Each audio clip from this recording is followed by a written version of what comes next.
One of my favorite aspects of video games are boss battles. They're bigger, tougher, and often a lot more fun to fight against than typical enemies you'll find throughout a game. Once you step into that arena and those doors close behind you, you realize pretty quickly that you're not dealing with the average Goomba. That being said, for every boss battle that's this epic and intense fight to the death, you have others that are really lackluster and boring and blow chunks and are kind of shit. Because of this, I think I've identified 3 ingredients that can be used to make a good boss battle. Just to be clear, I don't think a good boss battle is required to use all 3 of these ingredients. Think of it more as a Venn diagram where you can get by with using just one of these ingredients, but the more you use, the better your boss battle will be because of it.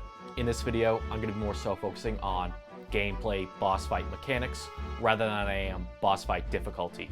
I think it's just going to be more interesting to talk about how a boss and a player interact with each other, rather than bosses that just kill you in one hit.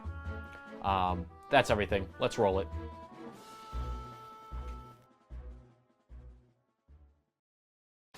The first ingredient for a good boss fight is how the player is able to interact with said boss. Given this is a boss fight, this will mostly mean how do you damage the boss? Are you able to do so with your basic attacks? Do you have to use some special items, some special environment? You get the idea. One of, if not my least favorite trope in boss battles is the boss having some sort of a weak point.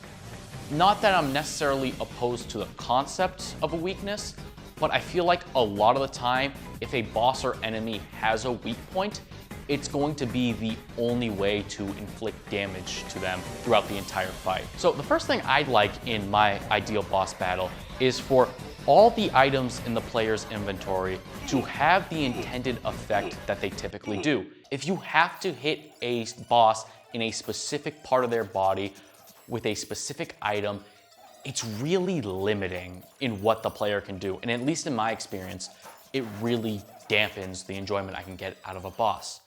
Some of my favorite moments from video games and boss battles in general was the improvised strategies that I came up with that actually worked. For instance, in God of War, in the second real fight with Baldur, you have to use the Blades of Chaos at one point.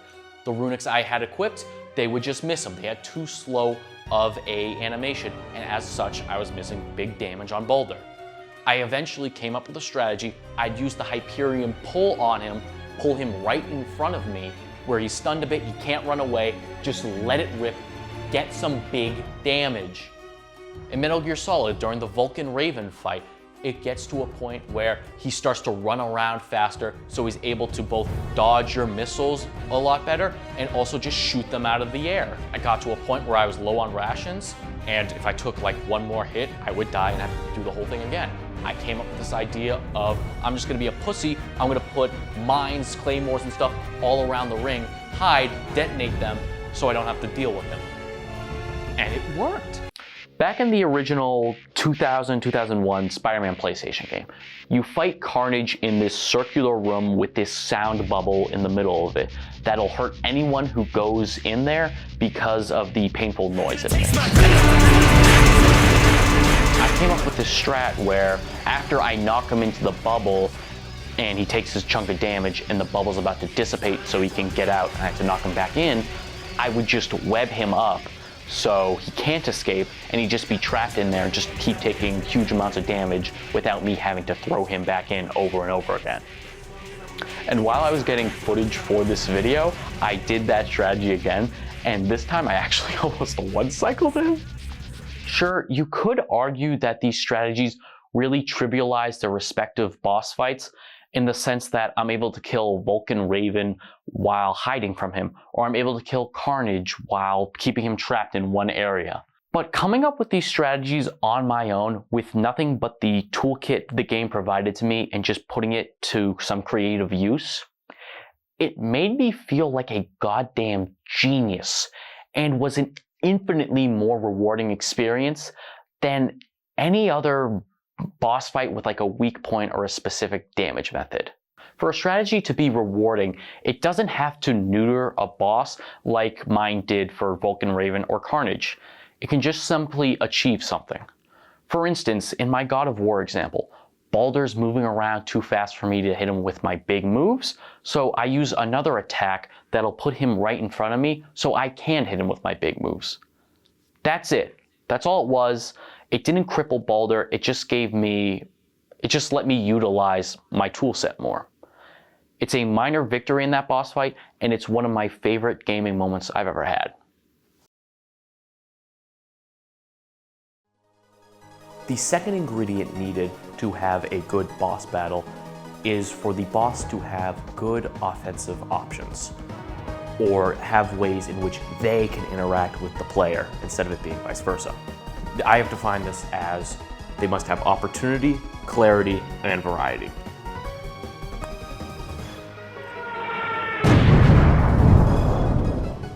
This brings us to opportunity, which can be simply defined as, please stop hitting me. Please stop hitting me. For the love of God, please stop hitting me.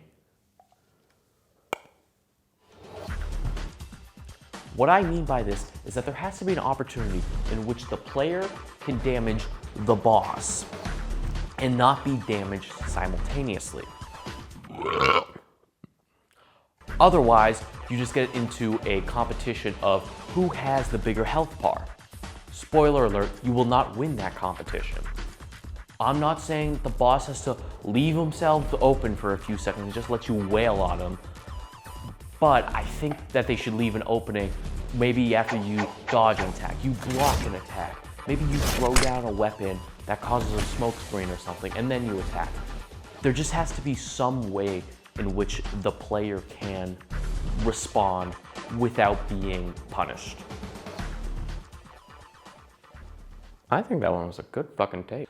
A good example of this please be gentle philosophy can be found in the Ogdo Bogdo fight from Jedi Survivor.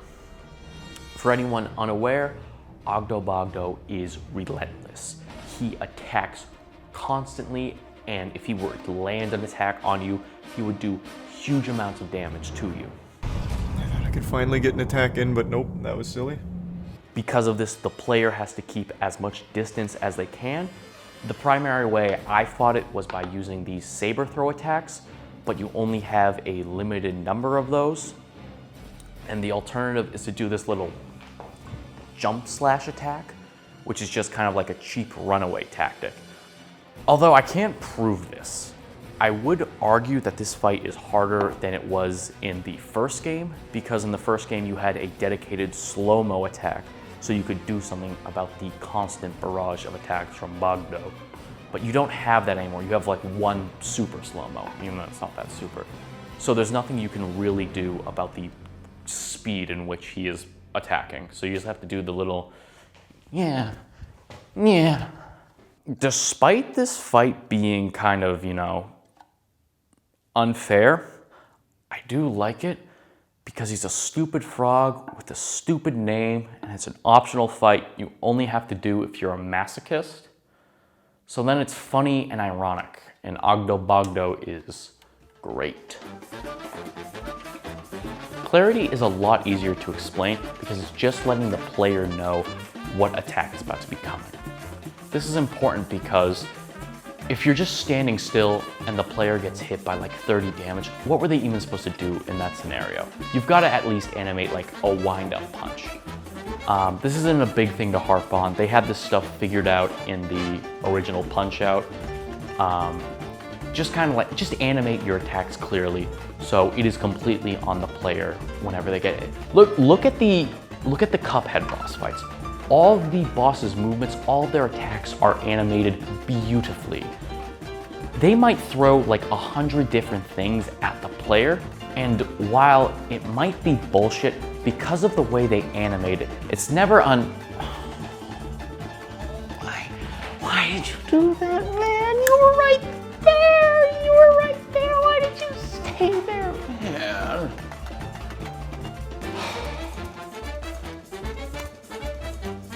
Let's run it back! And lastly, we have variety, which again, it's easy to explain. Just give the boss several different moves, which allow them to deal with the player in different situations.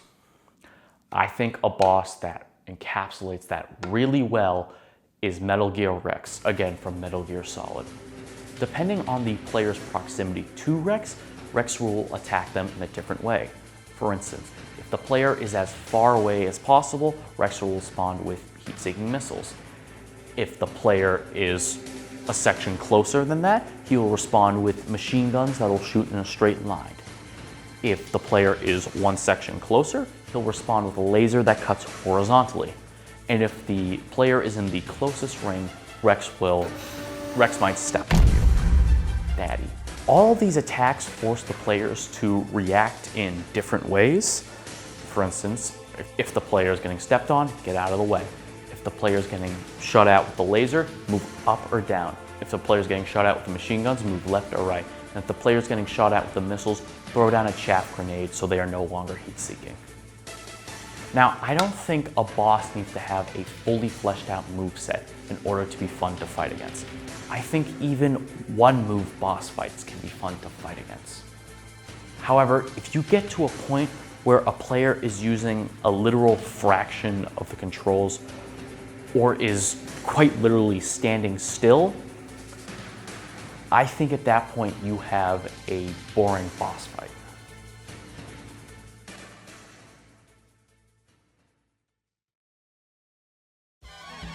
The last element that I can think of that can make a boss battle more interesting is to have some element of uniqueness present in the fight.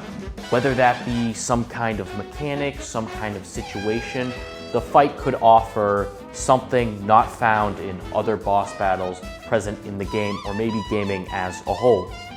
For instance, maybe you are playing through a game and all of the bosses you have fought thus far are about yay high, same as you. And then all of a sudden you encounter some giant set piece of a boss that you have to climb over and such. That is a breath of fresh air and would qualify as unique. An example of a boss fight that's good because of its uniqueness is Goat from Majora's Mask. And it's one of the coolest boss fights of all time. Goat doesn't have any stupid eyeball weaknesses or some other shitty Zelda boss trope. No, the way you fight Goat is you get into this high-speed chase with him and you just slam your body into him over and over again like you're Sonic the freaking Hedgehog, dude. But in order to get up enough momentum, you have to dodge all this falling debris. Rocks, bombs, lightning. It is so fast-paced, it is so intense, it is so cool. And there is no other boss fight in the Zelda series or games that I've played that offers this level of momentum-based combat.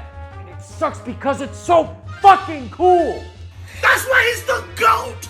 The GOAT! Just to be clear, in order for a boss fight to be considered unique, it doesn't have to play in a unique manner. It can also simply just subvert some kind of trope present in boss fights and video games as a whole.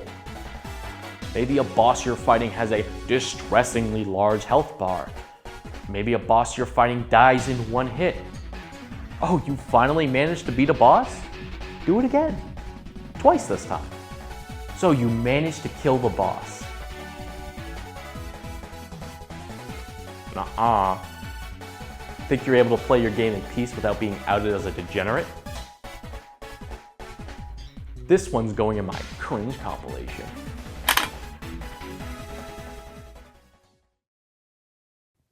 All right, that's everything I have on boss battles for right now.